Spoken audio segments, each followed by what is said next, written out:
तेरी महफिलों में चर्चे हमारे हों तो समझना बात कुछ है। नमस्कार साथियों, मेरे प्यारे विद्यार्थियों, आज मैं आप लोगों के सामने उस महान शख्सियत के बारे में बताने जा रहा हूं जिसको बताने की हमारी क्षमता नहीं है, लेकिन फिर भी जाने अनजाने में आज कुछ लोग उनके बारे में तमाम गलत भ्रांतियां पाल रखे हुए हैं। आज हम उस शख्सियत के बारे में बात करना चाह रहे हैं, जीवन भर उनके विचारों के विपरीत चलने वाले शहीद आजम सरदार भगत सिंह ने अपनी जेल डायरी में उनकी नीतियों की प्रशंसा की है। आज मैं उस शख्सियत के बारे में बात करने जा रहा हूं, उनके विचारों के विपरीत, उनकी इच्छा के विपरीत मांग रखने वाले डॉक्टर भीमराव अंबेडकर ने भी उनकी नीतियों की प्रशंसा की है। आज मैं उस शख्स के बारे में बात करने आया हूं जिस शख्स को कांग्रेस में तमाम विरोध के बावजूद, जिसकी वजह से जिनको कांग्रेस छोड़ना पड़ा, उस शख्स ने जब अपने प्रथम रेडियो सम्मेलन, प्रथम रेडियो अभिभाषण में उन्हें राष्ट्रपिता संबोधन करके कहा, मैं उस शख्स महात्मा गांधी के बारे में बात करने आया हूं। महात्मा गांधी के बारे में कुछ ऐसी बातें हैं जिनको लेकर के आए दिन नया विवाद और नई नई तरह की भ्रांतियां फैलाई जाती हैं। उसमें मुख्यतः 3 बातें हैं जिन बातों का मैं जिक्र करने की यहां पर कोशिश करूंगा। सबसे पहली बात, सरदार भगत सिंह और महात्मा गांधी के बीच जो संबंध थे, दोनों लोग एक दूसरे का बहुत सम्मान करते थे, जिसका उदाहरण है कि जब भगत सिंह को फांसी होने वाली थी तो गांधी इरविन समझौता में और गांधी इरविन समझौता से पहले भी महात्मा गांधी ने उनकी फांसी को रोकवाने की बहुत कोशिश की, लेकिन वह असफल रहे। जबकि उनके विरोधी बोलते हैं कि महात्मा गांधी चाहते तो उनकी फांसी रुक जाती। लेकिन यह कैसे कहा जा सकता है कि जो व्यक्ति जीवन भर अहिंसा की पुजारी कर रहा हो, वह हिंसा को कैसे समर्थन दे सकता है? फांसी के खिलाफ हमेशा से महात्मा गांधी रहे हैं, क्योंकि फांसी एक हिंसात्मक सजा है। तो महात्मा गांधी कैसे फांसी को कबूल कर सकते हैं किसी की? उन्होंने इस बात का विरोध किया और लॉर्ड इरविन से उनकी फांसी को आजीवन कारावास में बदलने या उसको संभव हो सके टालने की कोशिश की थी, लेकिन ऐसा संभव नहीं हो पाया। दूसरी बात, सुभाष चंद्र बोस के बारे में कही जाती है कि सुभाष चंद्र बोस और महात्मा गांधी में काफी अनबन थी, जिसकी वजह से सुभाष चंद्र बोस को कांग्रेस छोड़ना पड़ा और अंततः देश छोड़ करके बाहर जाना पड़ा। यह बिल्कुल सही बात है कि जब तक सुभाष चंद्र बोस कांग्रेस में थे तो महात्मा गांधी और सुभाष चंद्र बोस में अच्छी नहीं बनती थी। दोनों लोगों के विचारों में काफी मतभेद थे, लेकिन सुभाष चंद्र बोस की विचारधारा, उनका तरीका महात्मा गांधी से बिल्कुल अलग था। महात्मा गांधी चाहते थे कि सुभाष चंद्र बोस उनके साथ रहें, लेकिन दोनों लोगों की नीतियों में काफी विरोधाभास था।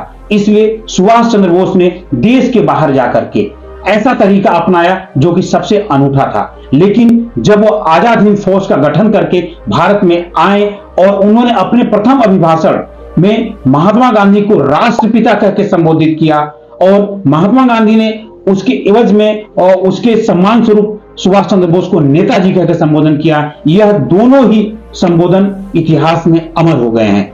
महात्मा गांधी सुभाष चंद्र बोस में कभी भी कोई भी ऐसी बातें नहीं थी। दोनों एक दूसरे के विचारों से असहमत होते हुए भी व्यक्तिगत तौर पर एक दूसरे को सम्मान करते थे, क्योंकि दोनों की नियति में कहीं कोई खोट नहीं था।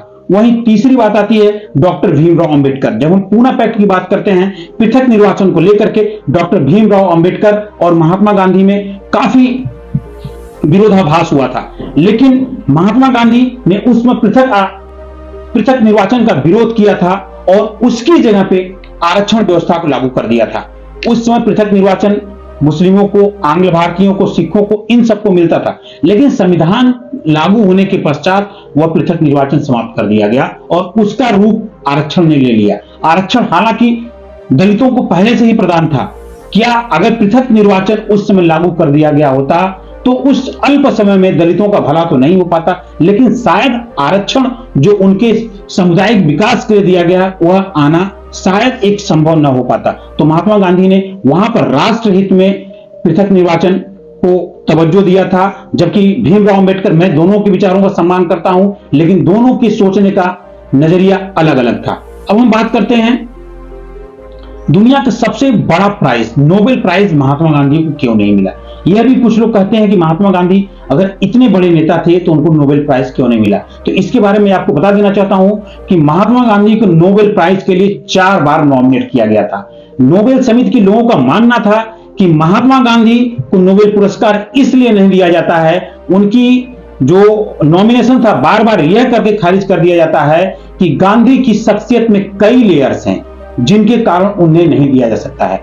लेकिन जब 1947 में आखिरी बार इनका नॉमिनेशन, इनको नॉमिनी तौर पर बनाया गया था, जबकि इनके मरने के 2 दिन पहले नॉमिनेशन की आखिरी डेट थी, उस समय यह नियम आ गया कि किसी भी मरणोपरांत व्यक्ति को नोबेल पुरस्कार नहीं दिया जाएगा, क्योंकि महात्मा गांधी को लोगों का मानना था कि वह वर्ल्ड लीडर नहीं थे। तब तक महात्मा गांधी वर्ल्ड लीडर नहीं थे, क्योंकि साउथ अफ्रीका में भी जब इन्होंने काम किया था, उन्होंने गोरों और कालों की जो लड़ाई लड़ी थी वह इंडियन की लड़ी थी, भारतीय समुदाय की लड़ी थी, वो अफ्रीका के मूल निवासियों के लिए भी नहीं लड़ी थी। जबकि इसका फायदा भले ही उन्हें मिला हो, नेल्सन मंडेला ने महात्मा गांधी के विचारों पर चल करके बाद में अफ्रीका को आजादी दिलाई, लेकिन उस समय तक महात्मा गांधी को वर्ल्ड का नेता नहीं माना जाता था। उन्होंने विश्व स्तर पर कोई शांति वाला काम नहीं किया था, इसलिए तब तक महात्मा गांधी को ऐसा नहीं माना जाता था। लेकिन जब महात्मा गांधी की मृत्यु हो गई, उसके बाद नोबेल को यह मलाल हमेशा रहा कि वह महात्मा गांधी को नहीं मिल सका। इसके बारे में मैं एक लाइन बोलना चाहूंगा,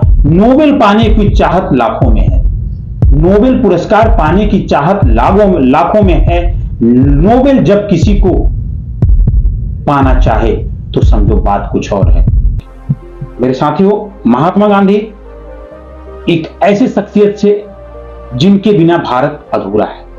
अगर हम कहें कि प्रभु श्री राम का जन्म हिंदू धर्म में हुआ था, आज जो राम की बुराई करता है, जो राम के विचारों से मेल नहीं करता है, तो उसको हम हिंदू धर्म विरोधी कहते हैं और कह भी सकते हैं। उसी तरह महात्मा गांधी ने भारत में जन्म लिया और भारत का निर्माण किया।